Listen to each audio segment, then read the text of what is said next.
Right, we're back in the motorhome on this Truma gas fire. What's happening? One of them things where it's steadily got worse and worse.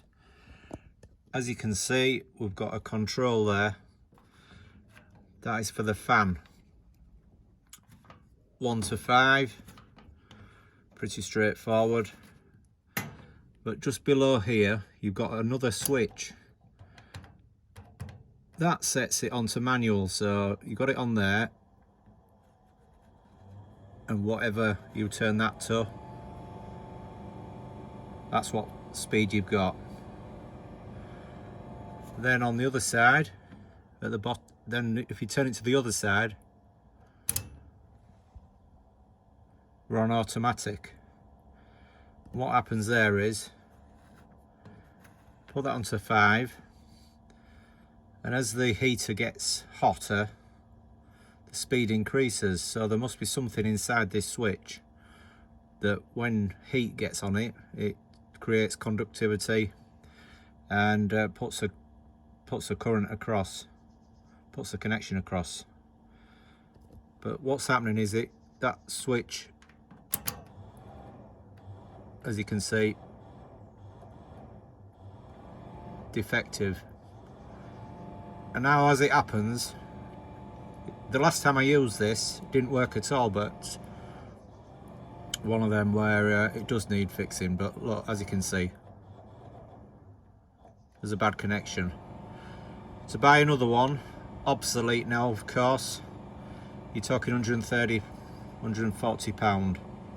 So I'm going to take it off and have a look inside. It means cutting the unit in half.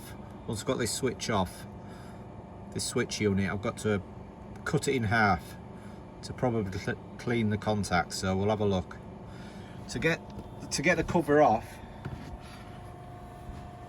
just turn that off. On this one, there's a screw there and a screw there. And then this lifts up clear because there's a rod what connects the gas side, lighter and heat control. There's a rod that goes all the way down. So it's pretty straightforward. 2 screws, undo them, and this lifts up towards you and off. Obviously, I've switched the power off. So 2 screws out, lift up towards you, just connected on that little spring there. Just pull it towards you. That rod just pulls out, and it's just a case of pulling the power cable off there onto the bit that we're going to be taking apart. Right, we've got the fire off, the fire cover off. It's upside down, and we're going to be taking that screw out there and that screw out there, and that'll give us access to the control. There you can see that's come away. That's the bit we're going to be taking off, the heat control. And literally, you just push these pieces in, one there and one there, push them in, and out it comes. Hopefully, just like that. This is the bit we're going to be looking at. And as you can see, it's a sealed unit. So I'm going to cut round it to get access to inside there and give it a clean. That bit just unclips off, similar sort of fashion.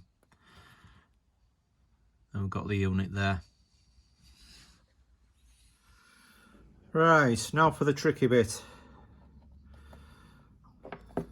I'm going to, as carefully as I can, cut open this. Now my feeling of this is the switch is no good as it is, so worst scenario and I can't repair it, I'll have to bite the bullet and just buy a new one. So I've nothing to lose by cutting it apart if I can't get it repaired, so get it cut open and see what's inside. Right, I've got that open. Yeah, a little bit awkward cutting it, but I have got it open. Broke it a little bit, but pretty certain it'll do. And obviously worst scenario, I'll just get another one, but got it apart. I'm going to give it a blowout with the airline and give it a spray with this contact cleaner that I've been kindly loaned. Got told that might do it, so yeah, let's give it a blowout and get some of that spray in it. Right, sadly it wasn't to be.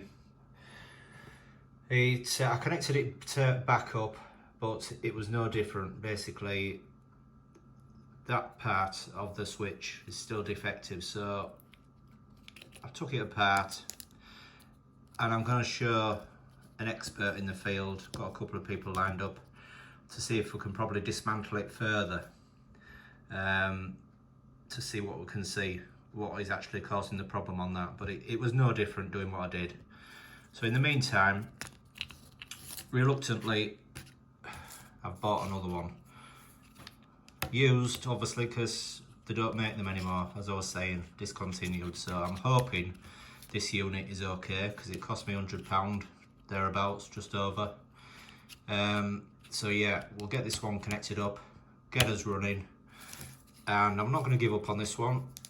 Get this one working, I'm sure we can somehow, and use that as a spare, because this is obviously a fault with these, so this one probably going to prove defective in the future, so it'll be good to have a spare. So let's get this one fitted. Right, we're back to it.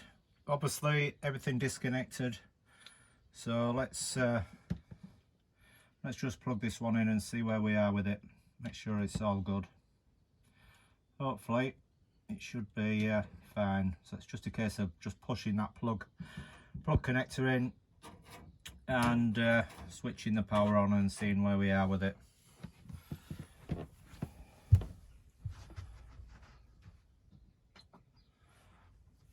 Okay, that's the power on, so we'll put it on manual.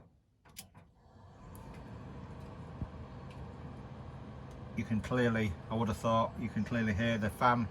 Can you hear the yeah, fan going? That's on manual, so that will always be a constant. Switch it on to automatic, and that is very low. That's running very low at that. It's on 5, but it's running very low, and what happens is, as the heater gets hotter, the fan increases. That's the best setting to have it on, in my opinion. I'm moving that switch about, and it seems to be okay. So hopefully we've sorted that, so we'll disconnect and get it put back together. Right, so that's the fire back up and running. Got the control working as it should be. Manual, automatic, off. So yeah, if nothing else, it's showing you how to replace the fan control, you know, this unit here, and if you need to put a new one in, you know what to do. And I shall get back and probably do another video if the old one can be repaired. So hope that has helped you save a few quid, because obviously, yes, it was expensive for the switch, but you're doing it yourself, so you're going to save a lot of money by doing it yourself and not getting anybody else involved to do it, paying an hourly rate, etc. So yeah, just a bit of common sense and you can crack it. So yeah, thanks for watching.